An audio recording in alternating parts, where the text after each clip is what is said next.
if anyone in the world can do it, so can you. If people can get that, I hope to give that to my kids. Like, if you want to be an astronaut, why wouldn't you? If you want to be the president of the United States, why wouldn't you? Like, you can. You just have to figure out what it's going to take to get there and do it. Take a step every day. And so that paradigm was in my brain maybe when I was young. I don't exactly remember, but this idea of no matter what it is, it may just take time and a particular skill set, but if you want to run a multi-$100 million business, find someone who's doing it and get them to mentor you, or find 10 people that are doing it and learn little things from them, right? It's all there, it's all been done before, right? So that was kind of where my paradigm came around, if you can't, you must. My philosophy is very, very simple when it comes to my family, particularly, me being a dad. If they're hungry, it's because I'm starving. I don't eat until they eat. I'm not comfortable until they're comfortable. I don't have unless they have. That's the mentality, and that's the mentality that I strictly get from my mother. And so for me, having that kind of mentality, well, what comes with that? What comes with that is a certain work ethic that you have to put forth. It's easy to slip back into, I'm not going to push myself, because when people blow smoke up your ass constantly, 24/7, 365, it's a good feeling, Even the most vigilant, high-performance person will be subjected absolutely. to that. You've seen that. That's why guys like Gates, the late Steve Jobs, Elon, they don't hang. Eagles fly alone. When it's hard for the birds that are flying at 10,000 feet to blow smoke up your ass when you're at 25,000 feet.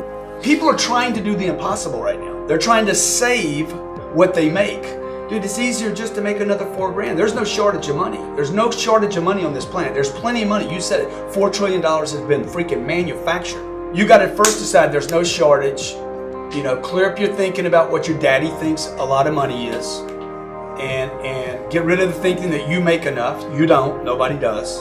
And then start thinking, okay, my first target should be 125. That gets you in the top 5% of all the earners on planet Earth. Okay? If you earn 125 grand a year, it's $10,000 a month. Top 5% planet Earth. Planet Earth, bro. You're on top. You're at the party now. At least you've been invited to the party of prosperity on planet Earth. I'm not talking about money, man. I'm talking about taking care of your kids. Well, you want to send them to school. You're going to have to buy a car. You probably need a house at some point. You need clothes. You got to have food. You're going to have an emergency. You need some freaking dough. Yeah. I'm not talking about money, right? So now if you want to get in the big leagues, now you got to start thinking about these other numbers. 250, 400, $1 million a month. It doesn't take any talent to be a critic. It takes real work to think through an idea and see the world differently from everybody else, articulate it, and then put your reputation on the line and go popularize it. Right? That's work. It's not easy to do. And you have to be willing to be unpopular. When I was 15 years old, starting into my exercise journey, I remember sitting on the couch and not wanting to go to the gym, and it flipped in my brain. I was like, the harder this is, the stronger I become. So the more I feel this pull to stay home, the more I go. I was 15 years old and it was freezing cold in Canada, grew up in Toronto, and I go out running at 5 a.m, and people go, why do you do that? Because it sucks. And that was always my belief. It was because I hate it. And I would go often until I just threw up or until my lungs burnt. And maybe that was the inner contempt that I felt, but it was also like, I know that I don't want to do this. Nothing about me wants to do this. So I do it, right? And that may be what allowed me to build that mentality to overcome all of those obstacles that occurred during my bodybuilding career, right? And there was endless obstacles. There was a lot of deterrence. There was a lot of negative mindset. People think I'm just naturally a mentally strong guy, but oh man, I had more struggles than anybody, and that's why I succeeded, right? Because I used those struggles and I looked at them, and rather than saying, oh, I can't do it, I go, all right, I don't know if I'm gonna come out on the other side, but I'm gonna do it. I'm gonna try, right? It's just like seeing it as an opportunity for progress. Your greatest obstacle is your greatest opportunity for growth and progress. And if I can switch that mindset rather than, oh, that's an obstacle, I don't wanna go over there, take the first step and then run full speed. And that's the greatest opportunity for progress. When you see the easy road over there, man, let everybody else go that way. Let them all go that way, and you go over there, right? And again, why did I build big legs? Or some people say some of the best legs in all time. Because nobody else did it. I have so much respect for the guys who build the amount of muscle I did, because it's not easy, man. It's not, you get it, it's not easy. And the amount of struggle I went through, and I had such an obsession because I sucked at it. It's funny that I was told I'd never be a professional bodybuilder because I had small legs and narrow shoulders. And if you ever want to look at a picture of my bodybuilding career, I had the biggest legs on stage by far and the widest shoulders by far, because somebody said that to me and I was like, okay, thank you. Like, right? I'm not gonna get mad at you. I'm not gonna take it in and go, oh, I don't, he was mean to me. Thank you. Fuel. It's a willingness to sacrifice. Am I the most disciplined person in the world? No. Am I the most meticulous person in the world, like some people would believe? No, I'm meticulous enough and I'm disciplined enough, but I also know how to let go and relax or whatever, and sometimes I may not be as disciplined as I should be. But I think the key thing is that the bottom line is everything to me. And whatever the bottom line requires is what I'm going to do. If the bottom line requires an excessive level of discipline, I'm going to do it. If I can slack off a little bit and still achieve that goal, I might pick and choose from time to time to slack off just a little bit. Yeah. But to me, it's whatever the moment or the situation demands. And I'm a bottom lines oriented kind of person. I have an assistant. I have people who work for me. I have people who work with me. They'll tell you I'm very bottom line kind of guy. If you tell me that the job is going to get done, and the job is going to get done in an excellent fashion, and it requires 90% effort, I'll let you go with that. I'll let you get away with that. I'm not going to sweat it. But if this requires 100% and you give me 99, I might want to fire you.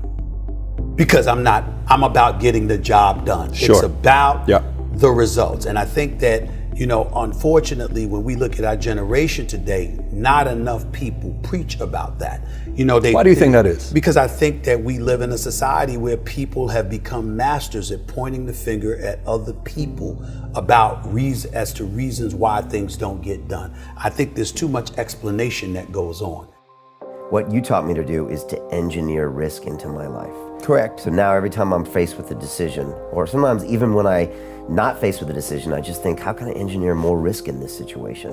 Whereas before, I would try my hardest to engineer less risk in the situation, which meant growth was slow. And I played it safe. And at the end of the day, it didn't matter anyways. What, so a couple people thought I failed? Yeah, so you played, instead of playing to win, you played not to lose. And one of the, not new concept, we talked about it when you were there a few years ago. When you start a business from zero, your first 50,000 in revenue is geometric.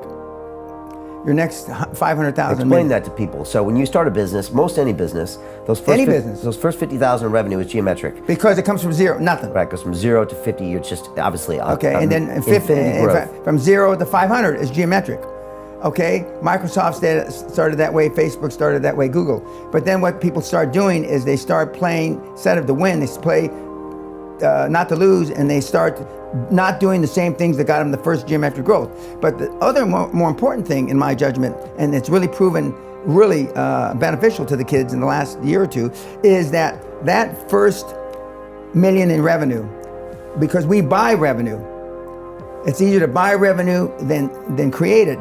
That revenue that has $1 million now, we don't know how much he spent or they spent to create that $1 million. So when banks see that, you're de-risking the commercial debt.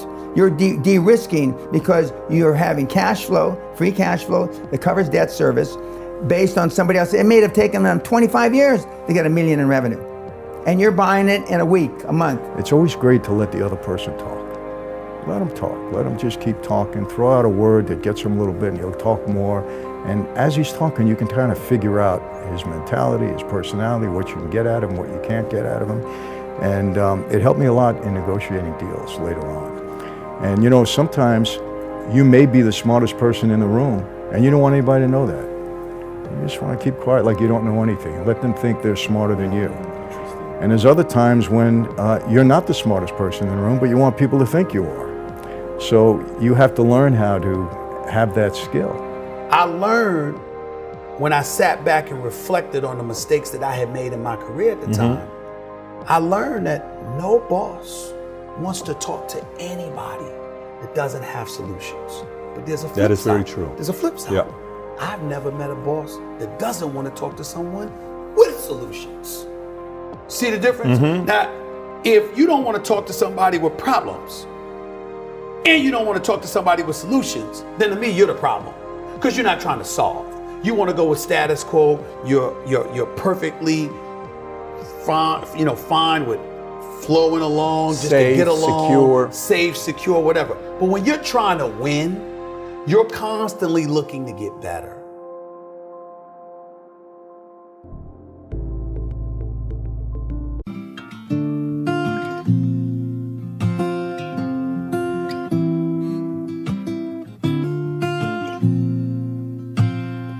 I hear a lot about sinners.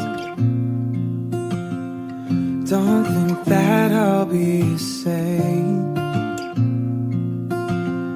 but I might go down to the river